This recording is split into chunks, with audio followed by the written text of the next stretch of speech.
also seeing, kind of with the Epstein files, kind of a return to a universally or nearly universally accepted body of objective fact. Like most people agree that, whether, even if they're highly redacted and maybe curated, and so forth, like here's this information that annihilates many of our left, right, red, blue divisions. And because it doesn't fit anybody's pre-existing story, really, except for some, marginal conspiracy theorists like me. But it is the phrase, I'm writing something on it now. The working title is "Reality is Breaking." It is causing a lot of cognitive dissonance. And when people, because it's right in your face, you cannot make it go away. You can try. Some people try, but it's not going away this time. So when reality breaks like that, people become, first bewildered, disoriented. They become vulnerable to manipulative narratives that replace their lost sense of meaning and purpose and ordering of the world with something else that might appeal to their emotions and give them a temporary respite from the bewilderment. So people are in a very vulnerable state, actually, but it's also a very fertile moment because when the old stories collapse, there's a chance for new ones to come in. And those include everything that has been exiled to the margins of reality, including, the kind of stuff that Rupert Sheldrake has studied for his entire lifetime and been ridiculed for. He was banished from polite company. Turns out, anyone who actually looked into it, his work was persuasive. And he's just one example of many, many, many alternative researchers in every field, from cancer research to human potential to mind-body stuff, to UAPs, free energy devices, like biodynamic agriculture, homeopathy. Just go down the line. On their own terms, they're all compelling, but you could never talk to anybody about them who wasn't sympathetic, because what are you going to, where do you say, well, you have to look at this evidence. You have to spend days and weeks entering into this universe. And they just will look at, Michael Shermer or some debunker and say, oh, well, this is not valid. So-and-so says so. Harvard says so. MIT says so. And so then you're stuck trying to tear down the legitimacy and authority of these institutions that are wrapped into people's worldview and their identity and their sense of belonging. Not easy to do that. Mm-hmm. So anyway, just to take it back to Epstein, this crumbling of people's story of what's real is a huge opportunity for all of these banished things to come back in. Mm-hmm. So if anything, we're much closer to the collapse of the old story now in 2026 than we were in 6 years ago. Oh yeah, it's happening right before our eyes. Let's use our time then in the best possible way and get going. As I wrote you in the email earlier this morning, I vividly remember when I first heard about you. That was in the first days of April. I think it was 12th of April 2020, when your interview with David Fuller came online, the coronation, and really there's one sentence that really gave me the thing to hold on in this mess, was that there's nothing new in our responses to the coronavirus. They all represent and that kind of one sentence put the thing into perspective, and I'm very, very, very grateful for you for that. Mm-hmm. For that sentence. So, please, let's start. Given this history, let's start from there. How do you now, with a hindsight, look back into all these Corona years and what has followed after that? Um,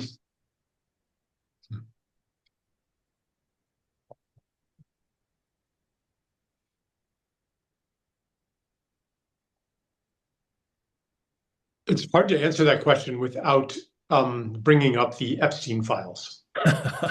Okay, well, because the COVID era marked an acceleration in the disintegration of public trust in our governing institutions and our elites. Most people went along with the narrative during COVID, or they pretended to, even though many of them harbored serious doubts. But when everybody else looks like they're going along with it, when the media is going along with it, when all of the authorities are telling you something, it's very hard to listen to that inner voice of protest. So many people just ignored that and just kind of went along with it, or at least gave the appearance of going along with it, an appearance which they themselves may have believed to some extent. But they, as is becoming more and more clear, they didn't really believe. So when the CDC advised people to get a booster, a second booster, a third booster, by the end, the official advice was 10 boosters. wow. Almost nobody did that. I think it was 10. It could be 9, 11. I don't know. The number is poetically correct, if not objectively accurate. Very, very few people, less than 10% of the people, actually adhered to the CDC schedule. So did they really believe it? Or was it just necessary in order to be an acceptable member of society? You have to display the correct behaviors and voice the correct opinions, and then you are acceptable. But do you actually believe it? So I think that there was an erosion of trust, especially when we were told the vaccine would prevent transmission. It would keep everybody safe. You wouldn't get sick. You wouldn't go to the hospital, et cetera, et cetera. And then the stories of the vaccine damage, the harms, the deaths that, they were suppressed, but people on some level began to become aware of that. Okay. So I think that public confidence and legitimacy of our institutions took a serious hit in COVID and shortly thereafter. And, that is one thing that fed Trump's reelection, a alienation from our elite institutions. He was basically a big middle finger to the establishment. Even if in some sense he is also part of the establishment, it's more important what he represents than what he actually is. And so, now we have this undeniable confirmation of everybody's dark suspicions that society does not work the way that we are told, that our institutions are fundamentally unsound, that the stench of corruption is emanating not just from one or two messes here and there, but the whole system is riddled with corruption. And it is, so I think that this is kind of a continuation of a process that has been underway for a long time. I mean, I wouldn't even say that it started with COVID. The illegitimacy of our institutions has been dawning on people for a long time. Go back to Brexit, yellow vests in Europe, the first Trump election. But it's just becoming harder and harder to deny it. More and more people are waking up to it. And then there's other factors too, but I don't know how long you want me to talk on the first question. So maybe I'll stop for now. And yeah. All right. I mean, I remember your article was also a few years ago when you traced the origin of the term conspiracy theory itself to the Kennedy's assassination. Could you see? Do you remember that piece, or Yeah. Yeah, it was, I believe, it was either coined by or amplified by the CIA to discredit, um, people who doubted the Warren Commission's pronouncement that the assassination was, one crazed lone shooter. Um, and, so they called it a conspiracy theory. It was also used for against people who were speaking about UFOs and the cover-ups around that. So, I mean, I haven't really studied the history of it, but I think that you can trace it back to that time. Right. Yeah. Well, in your very first, I think it was in the very first video of the Sanity Project series, when you said that now the situation is in many ways, or in some ways, even worse on the sanity scale than it was at the heyday of the corona mania.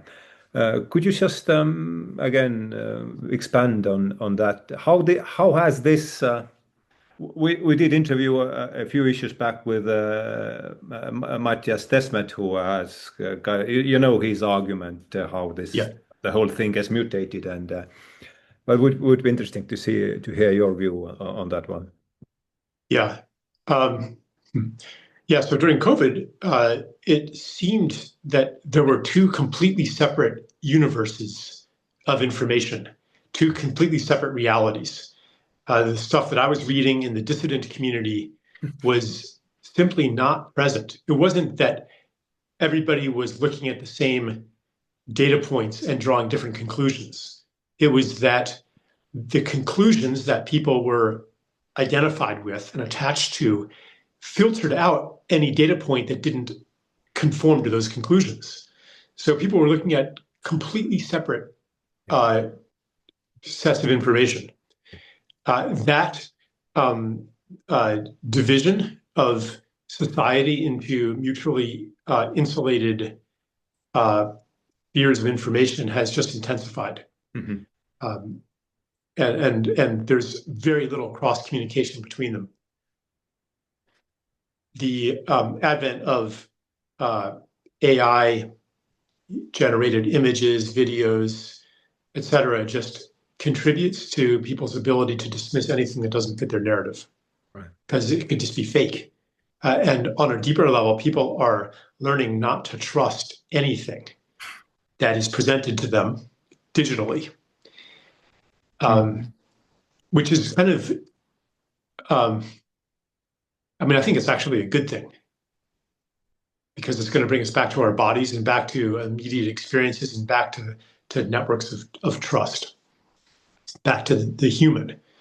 But it's very, very confusing right now. People, and with the Epstein stuff, there are so many fake videos that if it validates something that you believe, yeah, I'm going to click it, I'm going to spread it, I'm going to share it, and it pitches people into these delusory realities, and so but I'm also seeing,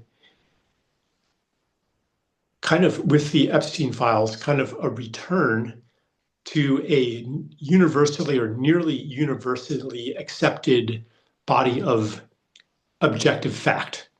Like, most people agree that, whether, even if they're highly redacted and maybe curated, and so forth, like here's this information that annihilates many of our left, right, red, blue divisions, and because it doesn't fit anybody's pre-existing story, really, except for some, marginal conspiracy theorists like me. But it is the phrase. I'm writing something on it now. The working title is "Reality is Breaking." is causing a lot of cognitive dissonance. And when people, I mean, this is right in your face. You cannot make it go away. I mean, you can try. Some people try, but it's not going away this time. So when reality breaks like that, people become, first bewildered, disoriented.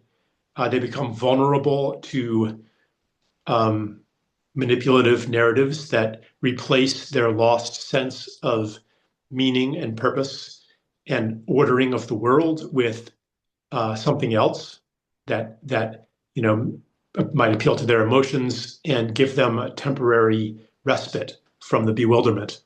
So people are in a very vulnerable state, actually, but it's also a very fertile moment because when the old stories collapse, there's a chance for new ones to come in.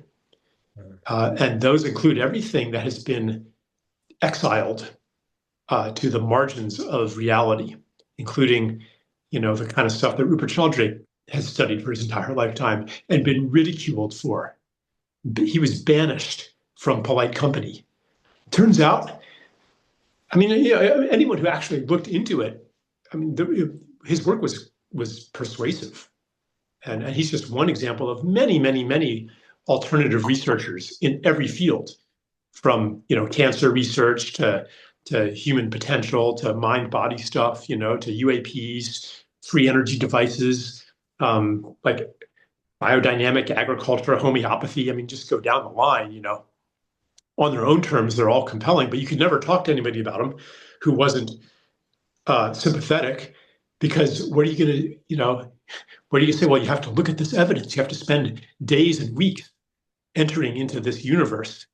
And they just will look at, Michael Shermer or some debunker and say, oh, well, this is not valid. So-and-so says so. Harvard says so. MIT says so. And so then you're stuck trying to tear down the legitimacy and authority of these institutions that are wrapped into people's worldview and their identity and their sense of belonging. Not easy to do that. Mm-hmm. So anyway, just to take it back to Epstein, this crumbling of people's story of what's real is a huge opportunity for all of these banished things to come back in. Mm-hmm. So if anything, we're much closer to the collapse of the old story now in 2026 than we were in 6 years ago. Oh yeah, it's happening right before our eyes. Right, but how do you? How do you define? That's the main question. How do you define the sanity in this situation in the first place? Well, sanity is simply acknowledging and accepting everything that's real. Not filtering it out anymore. So what you do with that information, that's another matter. But insanity is to maintain a belief system and an identity that goes along with it that just excludes some things that you actually know are true.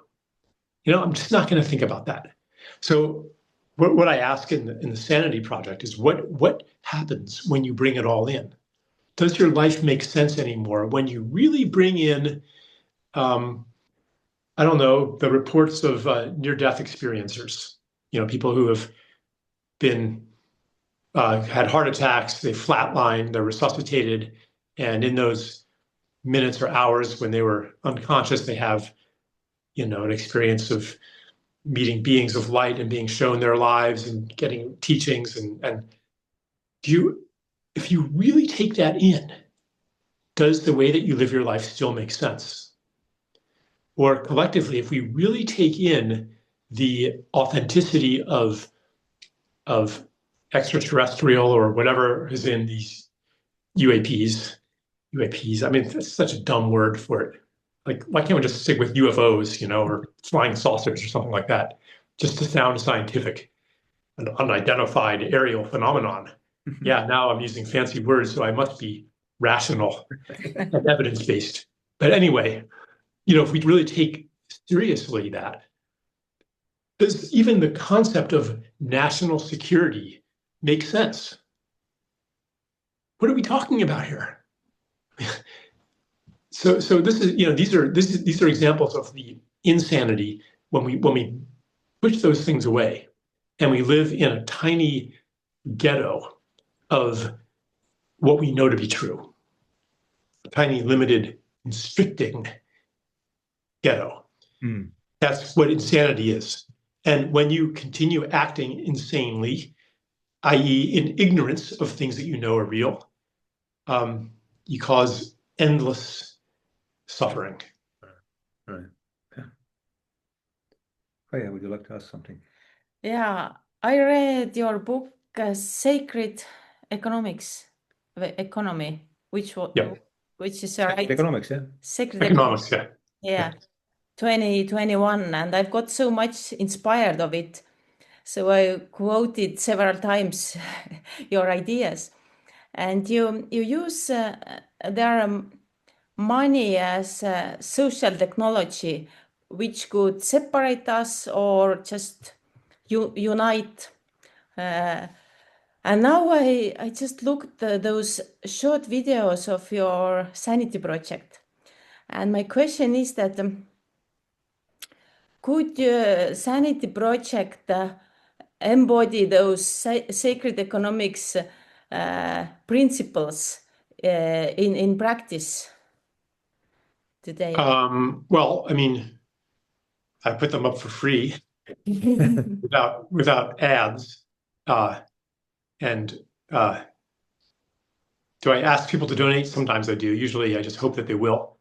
I mean, that's part of sacred economics is simply gift culture. Mm. Right. You give something and then you trust that gratitude will inspire people to give in turn, to be generous, maybe reciprocally, or maybe they pay it forward into the circle of life and it comes back to you because somebody just comes along and is generous to you, not because you gave them something. Mm-hmm. So that's kind of the underlying idea of sacred economics. Mm. And you can also relate it to sanity simply by saying that it acknowledges truths that our current economic system ignores. For example, the truth of circularity, Mm-hmm. that waste doesn't just go away, or the truth of finite resources, or the truth that we are members of the circle of life, the truth of ecology, which is waste is food, the spiritual truth of the unity of giving and receiving, the spiritual truth that we are here both to give and to receive, the truth that everybody experiences that if you are not contributing to something meaningful to you, you will feel unhappy. Like that this is a basic human need. Economics doesn't acknowledge that. Economics it's built on the assumption that human beings seek to maximize their reproductive self-interest or their financial self-interest, that we're in it to get as much as possible. But that's not really true. It ignores half of why we're here. Mm-hmm. We're here to give as well as receive. We're made in the image of the creator. We are beings of creativity, and that must be expressed. So yeah, you could say that a sane economic system is a sacred economic system. Well, that's move to the second theme. As I wrote to you this morning, I remember that you said in one of your earlier videos, maybe a year or so ago, that Trump's election victory, which was, as you said, basically a middle finger, gigantic middle finger to the establishment, has bought us some more time to prepare for something that nobody has any clue what is coming. Does it ring a bell at all, or can you relate to that? Yeah, I didn't read. I haven't read my email today, but so I didn't see that. But so I don't quite remember. you know, I think basically the idea that Trump's election victory bought us some more time. Would you? Yeah, I mean, maybe what I was thinking is that he loosened the grip of the censorship industrial complex, you know, and there was like a certain trend of totalitarianism that was accelerating. That he smashed a lot of the old establishment.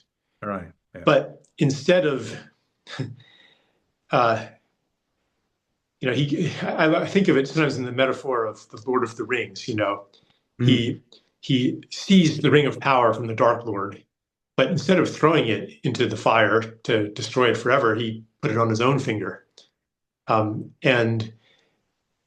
What he seems to be building to replace what he has broken is actually kind of another version of the same thing. Right. Better in some ways, maybe, but a lot worse in other ways. And fundamentally, it is not built on compassion. It is not built on the dignity of all human beings. It is not built on the understanding that of interbeing, that what we do to the world, we do to ourselves. You know, it's all about winning at the cost of others. It's about might makes right. It is dehumanizing toward immigrants and people in other countries. You know, this is not the stuff from which a more beautiful world will be built. Right. Please go ahead. Yeah, I mean, what he destroyed, I mean, it needed to be stopped. And maybe he was the guy to do it, but he's not the guy to build something of a different future. Right. So basically, he brought the establishment into sort of temporary disarray, and now the thing is coalescing around him again. That's right. With somewhat different parameters, but basically the same thing. And many of the people around him are, you know, simply a different faction of the establishment. It might be more accurate to say that he destroyed one faction, or at least gave it a serious setback. And but I think partly because people didn't really understand that he was bulldozing the establishment. This is kind of a political thing that I think that he was kind of forced into the arms of some very toxic people. I'm not sure how familiar you are with U.S. politics, but you know, like Lindsey Graham, you know, and these neocons, you know, and these warmongers that he made alliances with, and who, you know, who cheer him in return, and then, you know, like you start to gravitate towards the belief systems of the people who are supporting you. Right. So, yeah. I mean, I could say a lot more about it, but that's the contours, or that's one view on what's been happening. Right. Well, you had quite a personal whiff of the U.S. politics lately. I mean, again, with the hindsight, how do you look back to this period of your life? What did you learn? How did it affect your kind of cognitive lens through which you see? Well, yeah, you know, I was. So for those who don't know, I was Robert F. Kennedy Jr.'s speechwriter, and on his campaign team in the core leadership. And at the beginning, I had a huge influence. You know, the policy, I mean, I proposed the policy, I proposed the campaign platform, I proposed what the core messaging should be, you know, and I was amazed that a major political candidate would even be listening to me. It gave me hope that, oh, you know, maybe the timeline for civilizational healing isn't as long as I thought. But over time, partly due to some serious disagreements with the candidate, but partly just due to the way politics works and people's political habits, I got kind of marginalized and ceased to really have any influence. So it was, for me, it was very disappointing, Right. and disillusioning. Right. But still, those first few months, there was something true about them, and our public poll ratings, our polls went up into the 20s. And that wasn't because, of vaccine skepticism. I mean, our main campaign theme was heal the divide. Right. People were, he spoke about that. I wrote it into his speeches, like that people are sick of the acrimony. They're sick of the toxic discourse. They're sick of the hate. They recognize that we have much more in common than that which divides us. People were resonating strongly with that message. So it gives me hope, actually, that the time is coming where we can build a politics based on unity. Unity, not that it ignores our differences of opinion, but that acknowledges, and this is also the theme of sanity, it acknowledges that we share basic human values and basic ideals. So I think that there is, and it's, when you look online, it's deceptive because the loudest and most hateful people take up the most space. So you think that we're descending into division and hate. But underneath the surface, when you talk to regular people, most people don't resonate with that. So I think that and I think that disgust with toxic divisiveness and contempt and mockery of the opponent and the demonization of the opponent and all that, I think that is growing, that our rejection of that is getting stronger. And that what I glimpsed during the campaign in the early days was not a mirage, but it is something that is actually there on the horizon. But to the extent that you can and are willing to talk about, what were the biggest areas of disagreement with the candidate then? Oh, the main one was Palestine. That was the biggest one. Yeah. Bobby was adopted a very extreme pro-Zionist position. I was going to say pro-Israel, but I don't think that Israel's policies are actually pro-Israel. I think that they're destroying everything beautiful about their country and any possibility of a good future for it. So I think, I don't hate anybody, whether they're Israeli or Jewish or Palestinian. But anyway, yeah, I strongly disagreed with that position that he took, and he was very vocal about it. And there were some other things too, but and I was public about it. I wrote about it, and I think that really contributed to my loss of influence on the campaign. Right. Just to end this block of the interview, how much from the sidelines, how much influence does RF Kennedy have on the health, say, establishment for lack of a better word now? How much does he influence how much influence does he have? Well, I think that the health establishment is still very hostile to him. He can make the CDC change the vaccine schedule, but then the American Academy of Pediatrics will put out their own vaccine schedule. I think but he does have quite a lot of public support for a lot of what he's doing. You know, the campaign for healthy food, healthy eating, exercise.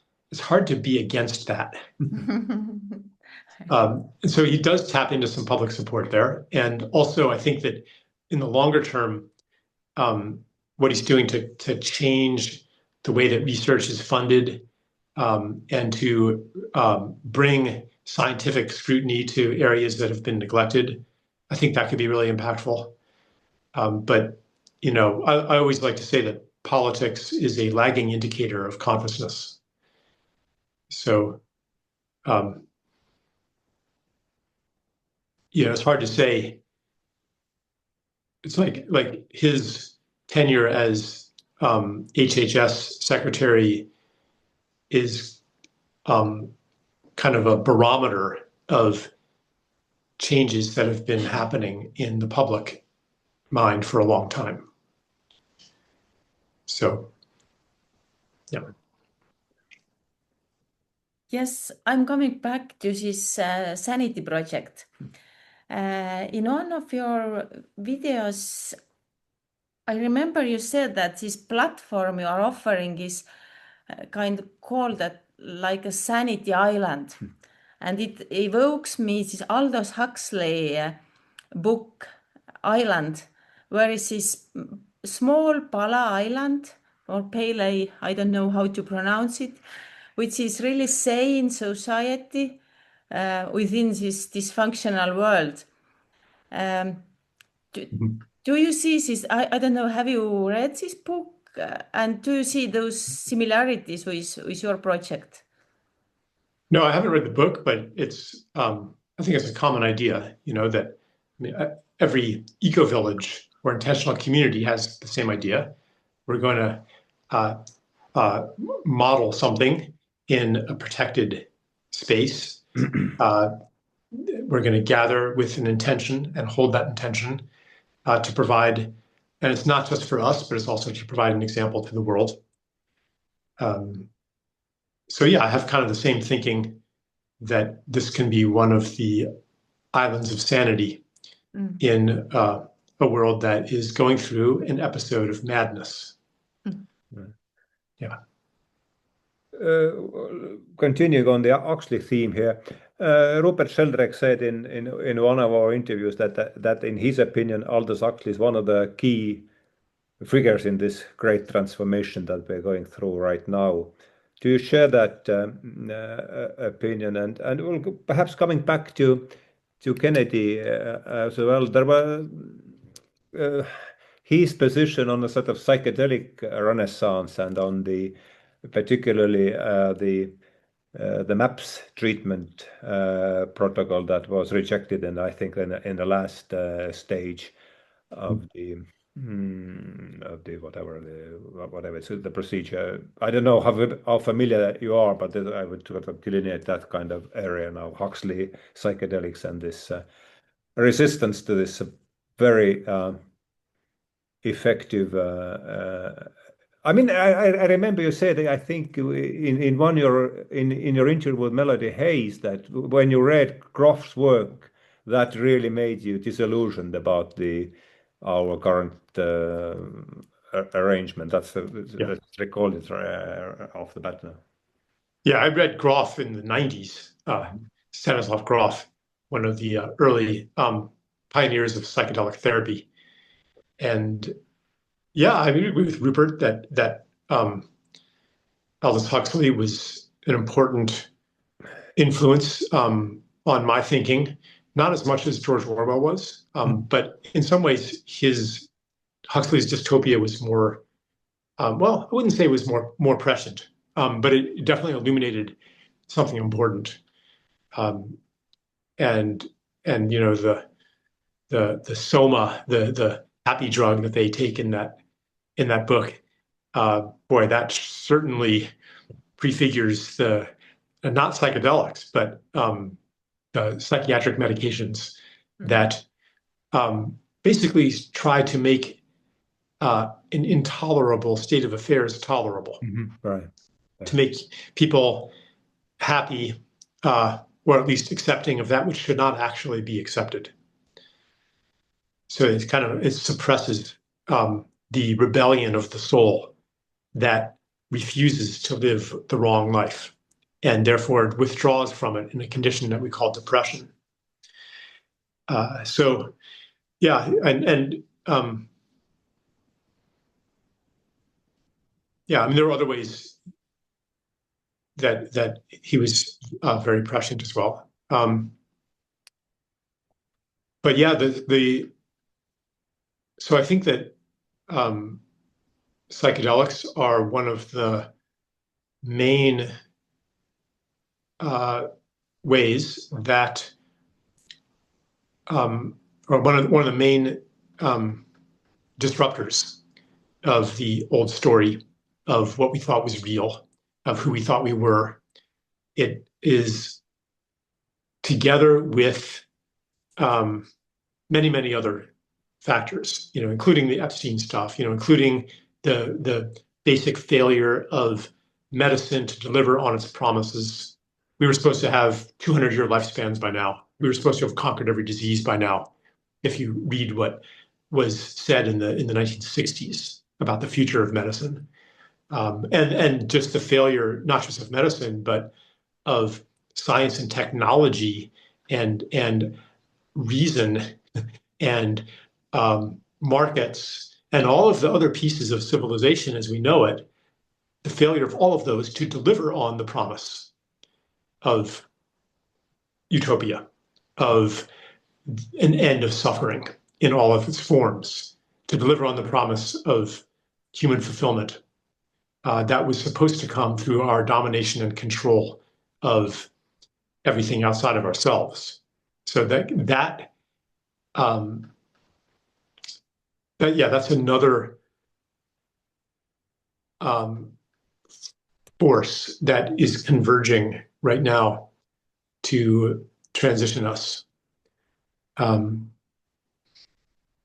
I would also, there are many other things that are at work, but psychedelics is an important one.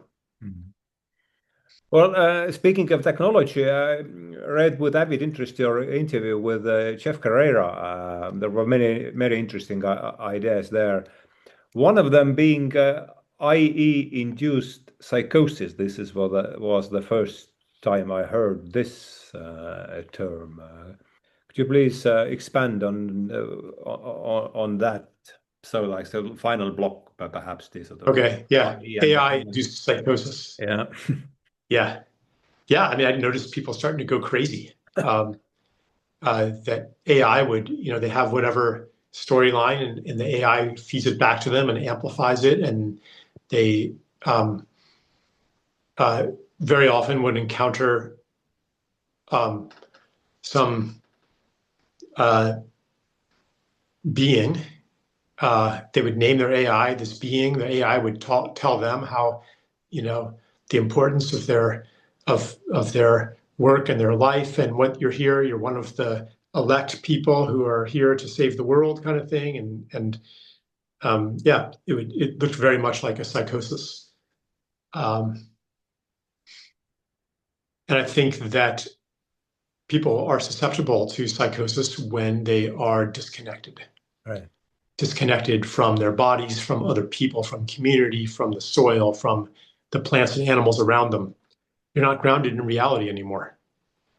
So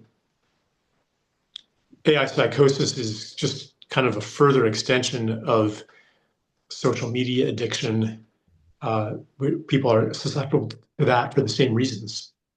We are desperate to connect. And when our traditional ways of connecting are not available, and you're, especially during COVID, stuck indoors, interacting with the world through a screen, then of course you're going to take whatever is available. That's the only connection available. I'm going to do it. And so, can't remember, I read some statistic recently about the declining number of friends that people have, and the number of people who say that they don't have any real friend who they could tell everything to.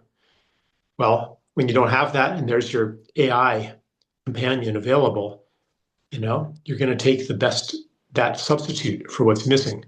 So I think a lot of this is symptomatic. Mm-hmm. Not just AI came along and ruined everything. We have been in a course of intensifying separation for a very long time. And this is just like a whole other level of it. And, I used to think that we'd hit a point where we just couldn't take it anymore. And that would be what births us into an era of reunion. Now I'm not so sure. I think that it could get much, much worse. Right. And it's really up to us to choose a path of reunion. And many people are. They're rejecting their devices and, spending more time in real life, touching grass, as the saying goes. So ironically, here I'm saying this to you through a screen. And this is part of the insanity too, like on a body level, anyone who is watching this is going to feel on some level deceived, because here is my voice and my image, but there's no person. Like, where's the person? Let me look around. Are you behind the screen there? Where is this guy? Whereas if I hear a bird chirping outside, and I go outside and there's the bird, I could touch it. Well, it would fly away, but I can interact with it. Mm-hmm. So here's the appearance without the reality. And sometimes that makes me not want to do anything online at all, to not contribute to this insanity, to this illusion of connection without there really being connection. However, that's not the whole story. And I've learned that even through this device and across time and space, even though the people listening, aside from you two, are listening in the future, I can somehow still sense their presence and actually speak to those people. So whoever's listening now, like, you might get a moment where it does feel like I'm actually speaking to you. And you're not deluding yourself. Like, I have these moments where I sense the person there. And this access to, you could call them, call it extrasensory perception or higher senses. This is one of the things that official reality has banished from reality, but that people are now rediscovering or re-embracing. It's part of the breakdown in the kind of reductive materialism that has prevailed as official metaphysical dogma for a few centuries now. You're so basically saying that the AI-induced psychosis is the epidemics of loneliness on a steroids, basically. It's a symptom of that. Yeah. Yeah. All right. What do you think of this? I noticed that you had written a cover text for Matthias Desmet's Psychology of Totalitarianism, his argument of free-floating anxiety and our susceptibility to any narrative that, however absurd, that pretends to explain the causes of this free-floating anxiety. Yeah. His thinking is quite similar to mine on many topics, actually. But yeah, I think I took a more Girardian approach, drawing on what's the word? Girardian. It's referring to the French philosopher René Girard. Oh yeah, okay, now I got it. Yeah. That this free-floating anxiety takes shape in scapegoating and mob Okay, mentality. Yeah. Yeah. And what I call mob morality or mob mentality is very similar to what he would call mass formation. Yeah. So yeah, there's a lot of alignment there. Yeah. Approaching the end of the hour. The other idea that was very novel to me in the very same interview that I referred to earlier was that you said that or you compared AI with the sort of ancient divination techniques. Yeah. That was a kind of interesting turn. Could you please Yeah. put some color on that one? People have been doing the basic thing for thousands of years. You ask an oracle. You consult the I Ching. You read the tea leaves. You look at the entrails of a slaughtered chicken. People have been doing this kind of thing for a long time. So in that article, I basically compared AI to a divination device. That, I mean, basically the being that you can use it to access all kinds of beings. Some of them might not be friendly or capable of supporting your well-being. One of the beings is simply the sum total of all recorded human knowledge. Like you can query that and it can speak to you. Or the field of physics can speak to you. The field of economics can speak to you. You can have a conversation with those beings. The key realization I had that makes it into a divination device is that in divination, there's always an element of randomness. And in fact, the response that you get from AI is random. It's each token each output token is chosen from a array of possibilities according to a formula. That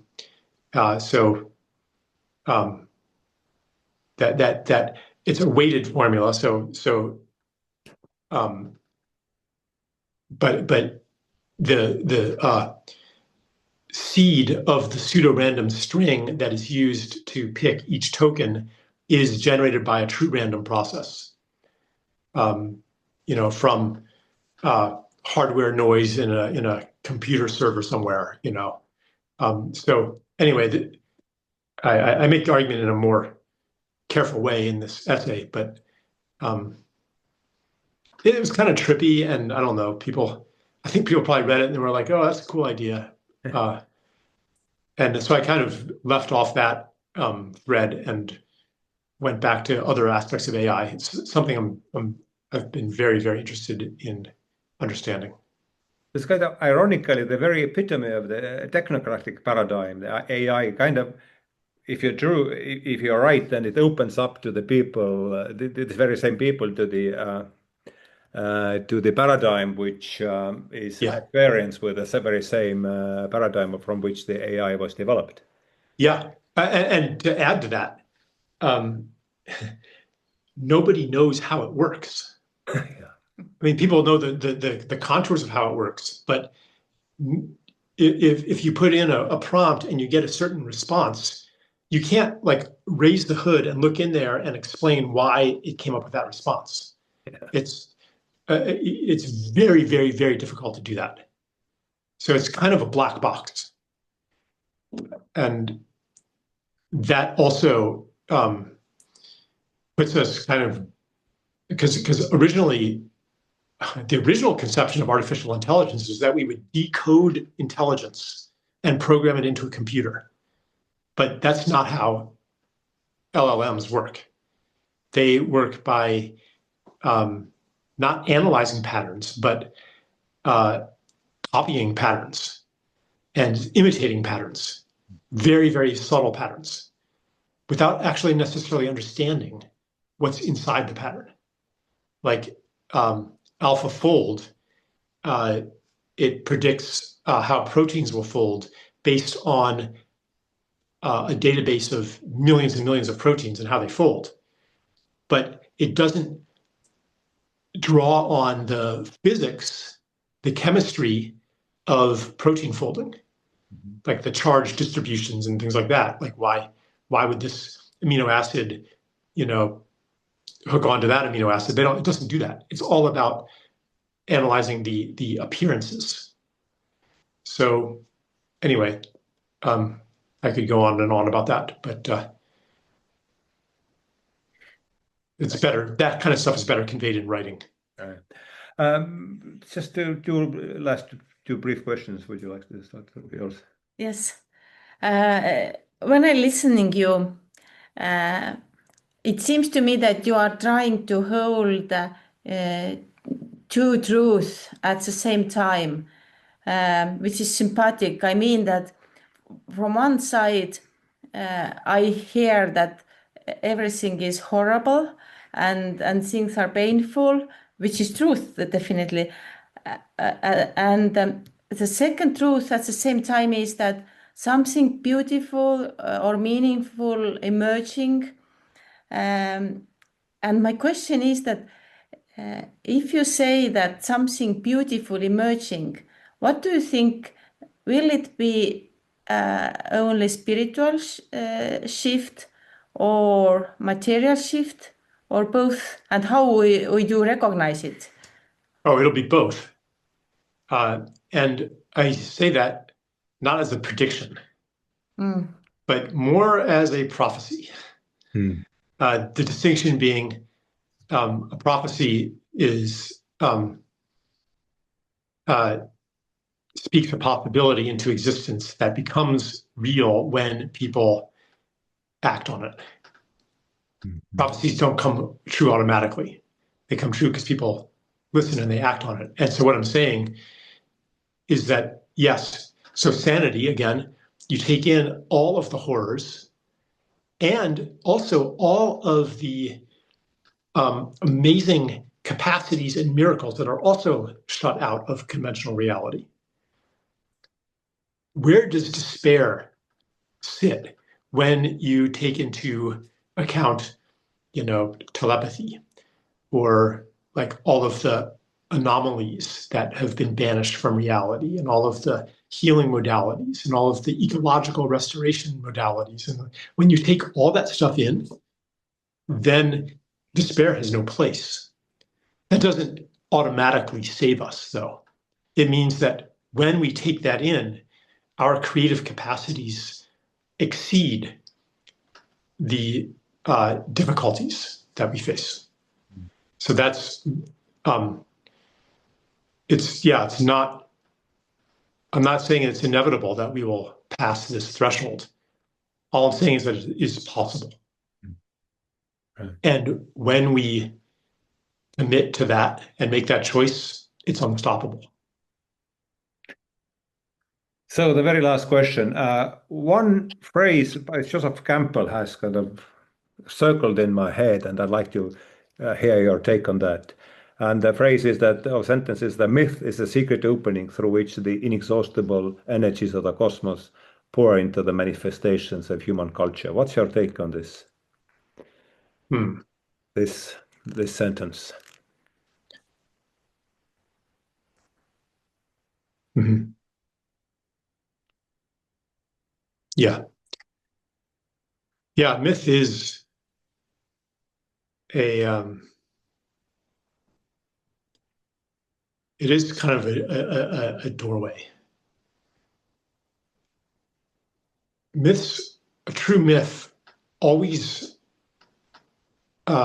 exceeds our interpretation of the myth.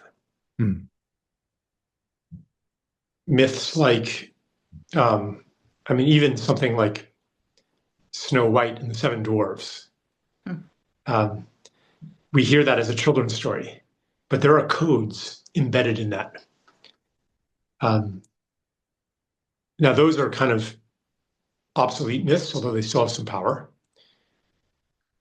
There are now many new myths arising that are vehicles for truths that cannot always be put into words.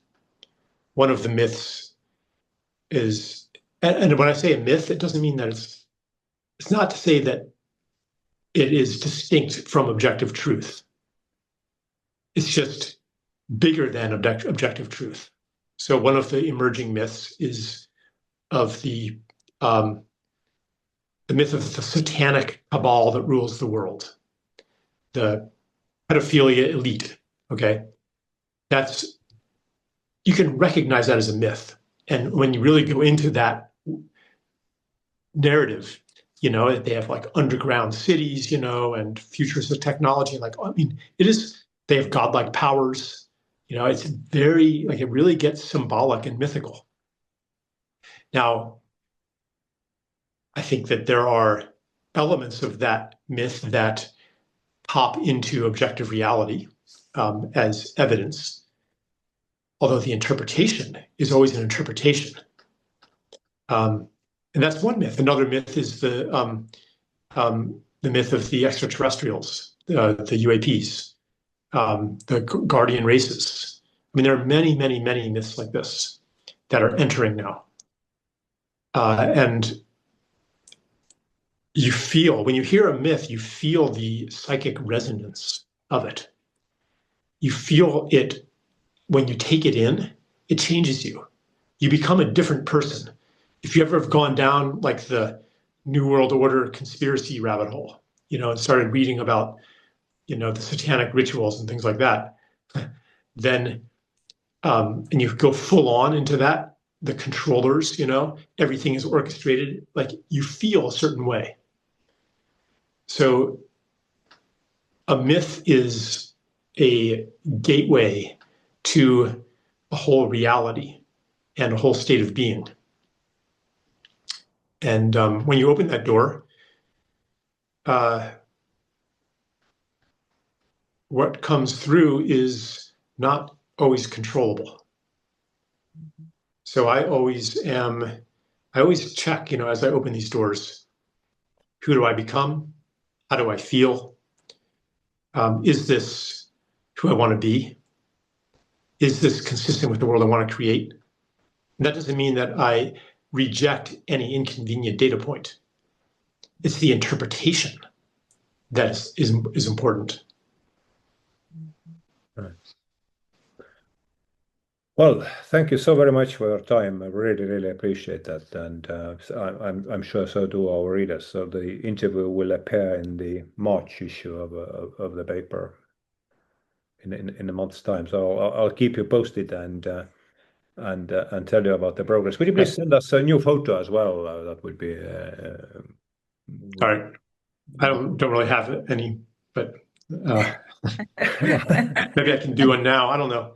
Yeah. So are you going to only publish the written version, or are you going to publish the? But also after the newspaper is out, then we'll make the video public as well. Yeah. Sure. Some stuff doesn't come through as well in text, but okay. Yeah. So, and the coronation is, I'm not sure when. Do you know the schedule when the coronation is coming out? Oh, I can check very quickly.